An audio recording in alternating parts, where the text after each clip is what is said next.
Salam sejahtera. Terima kasih kena bersama dengan saya di Nazilin Unity Channel. Habislah Akmal Saleh. Kantoi dan tidak punya harapan lagi, kata netizen.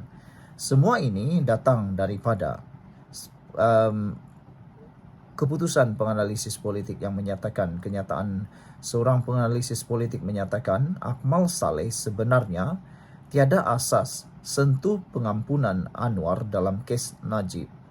Baru-baru ini Akmal Saleh menyebut tentang pengampunan Anwar Ibrahim dengan bertanya, adakah prosedur Anwar Ibrahim dalam pengampunannya mengikut prosedur? Dia bertanya seperti itu. Itu sebabnya penganalisis politik menyatakan tiada asas Akmal Saleh sentuh pengampunan Anwar dalam kes Najib. Akmal selaku pemimpin utama UMNO perlu lebih bijak menilai isu, kata Aziz Aziman. Ketua Pemuda UMNO Dr. Akmal Saleh tiada asas yang kukuh untuk menyentuh proses pengampunan Anwar Ibrahim apabila mengetengahkan kes Najib Razak, kata penganalisis. Aziz Aziman daripada Universiti Teknologi Mara berkata, Akmal selaku pemimpin utama UMNO perlu lebih bijak menilai sesebuah isu kerana perbuatannya mencerminkan komitmen parti pada kerjasama. Meskipun perbezaan pendapat bukan perkara luar biasa apabila bekerjasama, katanya, isu yang dibangkitkan berpotensi memberi implikasi yang besar pada ukhuwah Barisan Nasional dan Pakatan Harapan yang baru dilihat menemui sinergi. Akmal selaku pemimpin muda utama dalam UMNO perlu lebih bijak menilai sesebuah isu kerana ianya mencerminkan hala tuju komitmen UMNO itu sendiri, katanya kepada FMT. Menjelang hari Mahkamah Rayuan mendengar rayuan Najib terhadap keputusan Mahkamah Tinggi 6 Januari ini, berkaitan titah edendum yang dikatakan dikeluarkan oleh Yang di-Pertuan Agong terdahulu, Jabatan Peguam Negara dalam kenyataan 28 Disember memaklumkan permohonan pengampunan mana-mana banduan yang melakukan kesalahan di Kuala Lumpur, Labuan dan Putrajaya mestilah dikemukakan kepada Lembaga Pengampunan Wilayah Persekutuan. Tambahnya, keputusan Agong atas nasihat lembaga itu tertakluk kepada peruntukan undang-undang untuk mengelakkan ia dicabar di mahkamah. Kemudian pada hari yang sama, Akmal menyoal sama ada pengampunan Anwar pada tahun 2018 dikemukakan kepada lembaga pengampunan.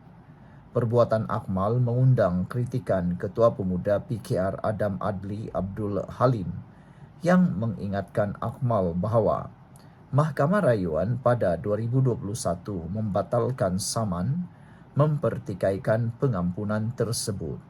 Akmal dalam kenyataan susulan menepis anggapan beliau membuat pertikaian sambil memuat naik gambar kenyataan media oleh Datuk Pengelola Bijaya Diraja Istana Negara bertarikh 16 Mei 2018 yang memaklumkan bahawa rayuan pengampunan Anwar dibentangkan dan dipertimbangkan dalam mesyuarat lembaga. Beliau, Akmal, tidak mempunyai asas yang kukuh yang mana menyentuh kredibiliti perundangan negara. Dan perbandingan yang dilakukan adalah tidak seimbang, ulas Aziz, yang menambah hal pengampunan melibatkan tata cara dan proses yang teliti dan tidak boleh diubah.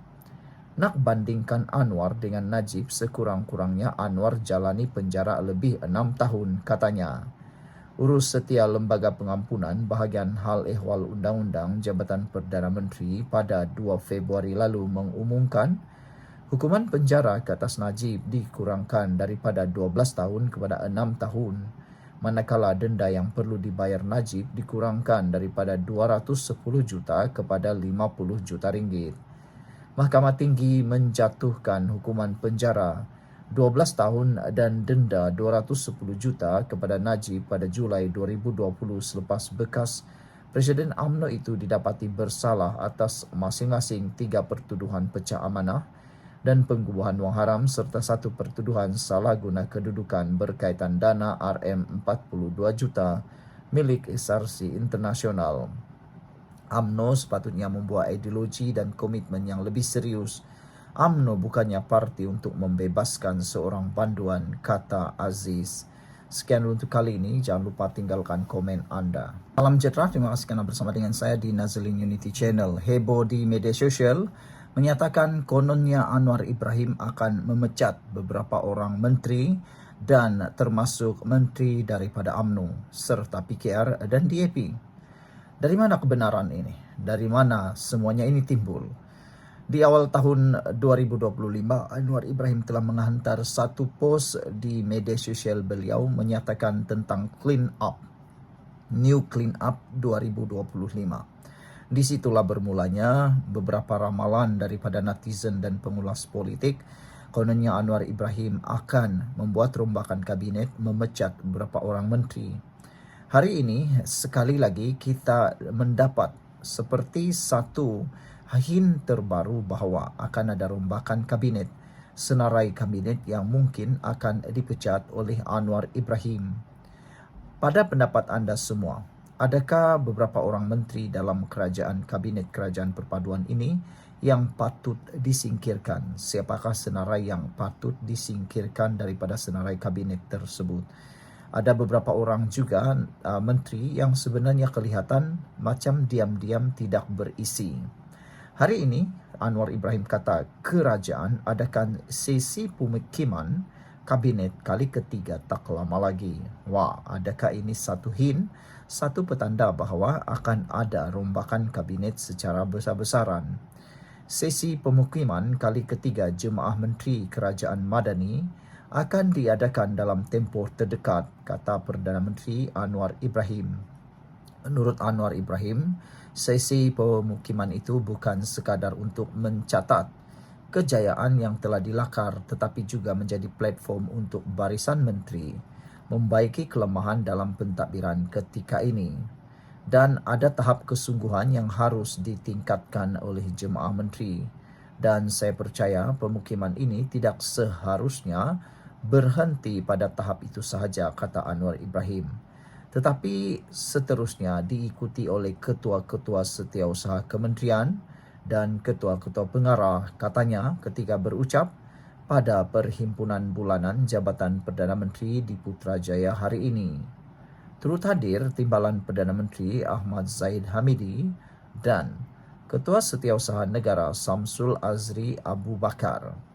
Sesi pemukiman pertama dan kedua Anwar bersama jemaah menteri sudah diadakan 2 kali sebelum ini, masing-masing pada Januari 2023 dan 2024. Saudara, sebelum kita teruskan ulasan yang seterusnya, apabila pendapat anda tentang cadangan ataupun kehendak kerajaan mau mengadakan sesi pemukiman kabinet kali ketiga tidak lama lagi ini? Adakah memang sudah waktunya untuk Anwar Ibrahim menganalisis semula barisan kabinet beliau? Perlukah Anwar Ibrahim menyingkirkan beberapa nama daripada kabinet beliau yang kurang berfungsi, diam-diam ubi tak berisi? Menurut beberapa orang penganalisis politik, hampir keseluruhan menteri yang ada dalam kabinet Anwar adalah kabinet yang terbaik berbanding kerajaan sebelum ini, iaitu Perikatan Nasional. Menurut beberapa pengulas politik, bukan semua orang adalah sempurna, tetapi kerajaan yang ada sekarang ini lebih baik cara kerjanya daripada kerajaan Perikatan Nasional yang mana tidak diketahui apa pencapaian sepenuhnya kerajaan Perikatan Nasional pada waktu dahulu. Sekian untuk kali ini, jangan lupa tinggalkan komen anda, tekan butang subscribe.